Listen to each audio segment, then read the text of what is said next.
Hi, my name is Mike Mcmanis. I'm a professional cosplayer specializing in horror characters as well as comic characters. I'm also a professional haunt actor. By day, I'm a infrastructure tester.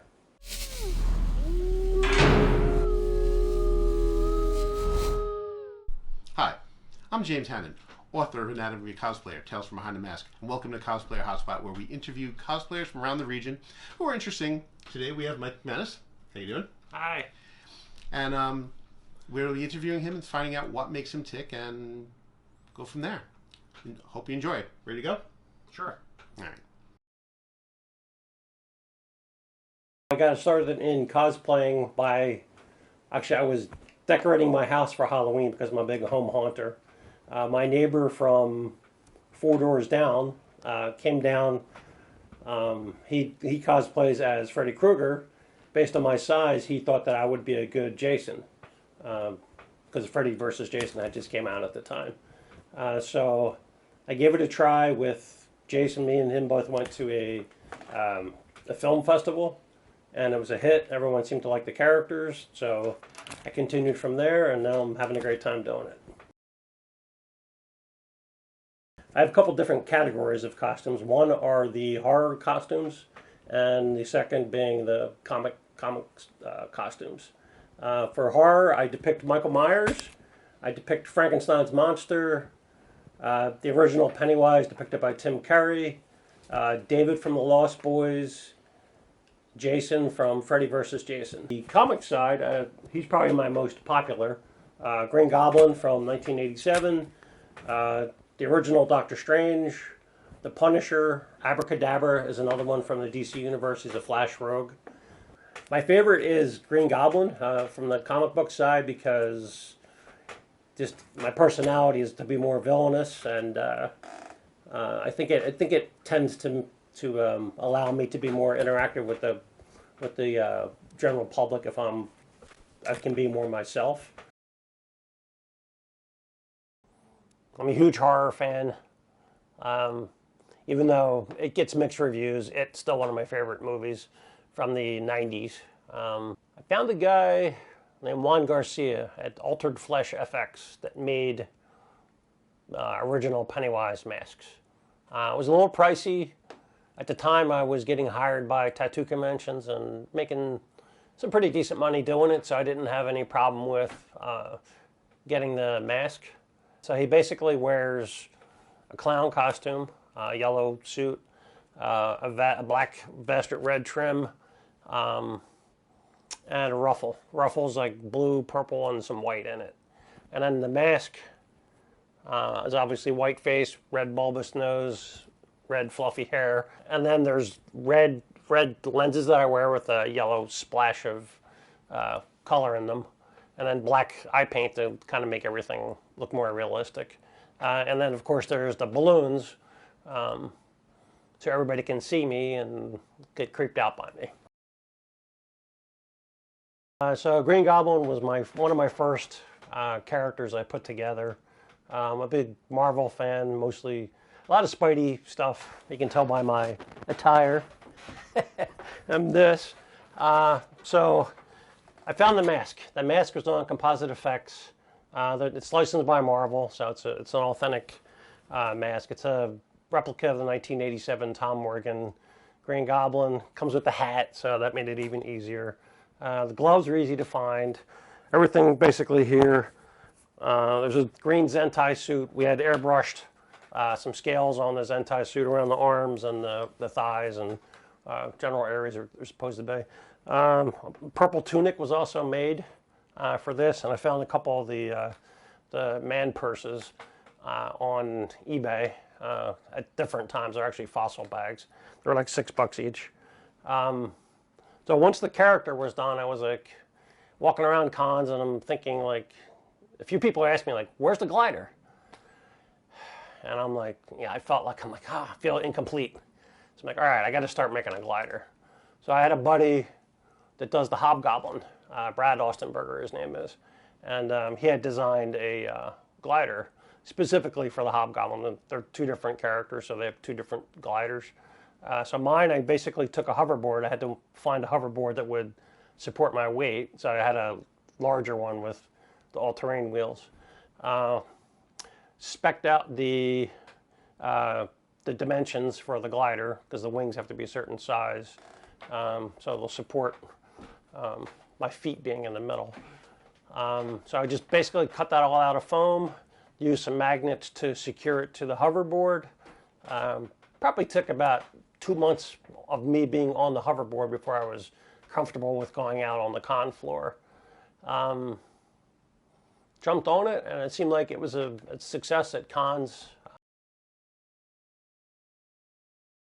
So there's two types of masks I have. There's the Michael Myers mask, which is a latex mask. That tends to deteriorate over time. So you kind of have to pay a little more detail with that and kind of keep it clean and clean up the sweat and everything. Then there's a silicone mask, which is really form-fitting on your face. It'll allow you to emote. So actually the lips will move when you speak. Most people can tell your expression from the mask. And the best part about it is you just pop it off and you can eat, you can drink, you know, whatever.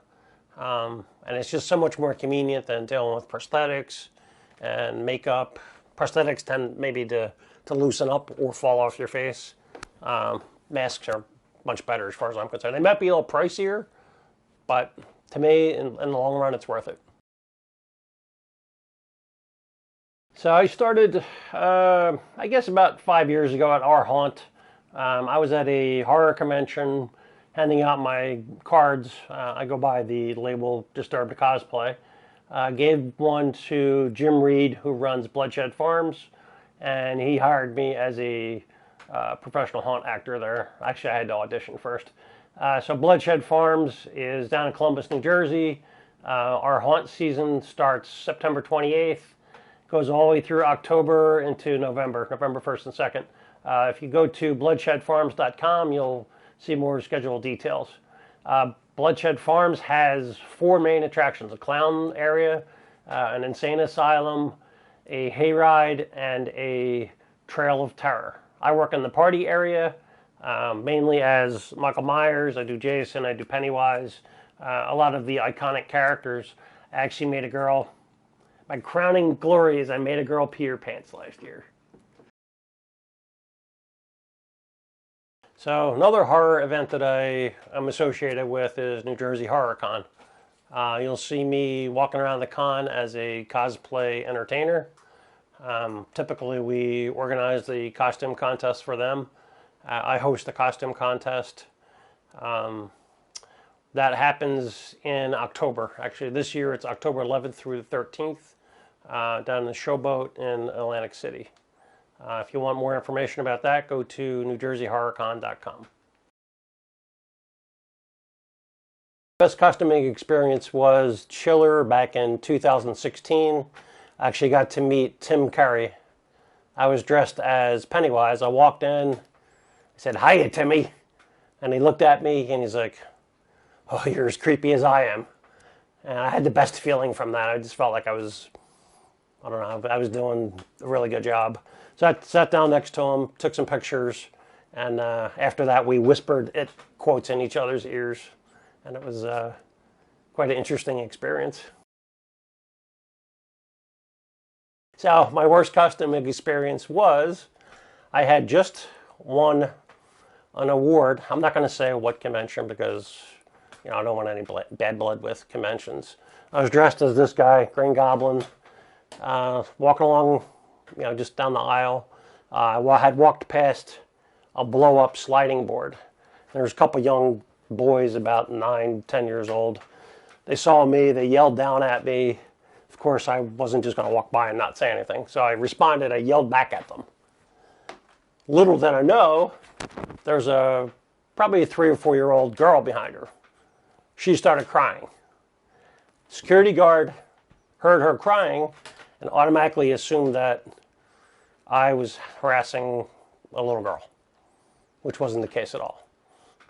So I did feel really good about that. I was asked to take the mask off and just to show her that I was a real person. So I did that. I obliged them, even though I didn't really do anything wrong. And I guess I felt better about the whole situation after it was resolved. So I cosplay so I can attend events. That's one of the reasons. That allows me to socialize with other cosplayers, socialize with the general public. I can interact with kids that enjoy the characters. I can team up with the Spider-Man and we could take pictures together.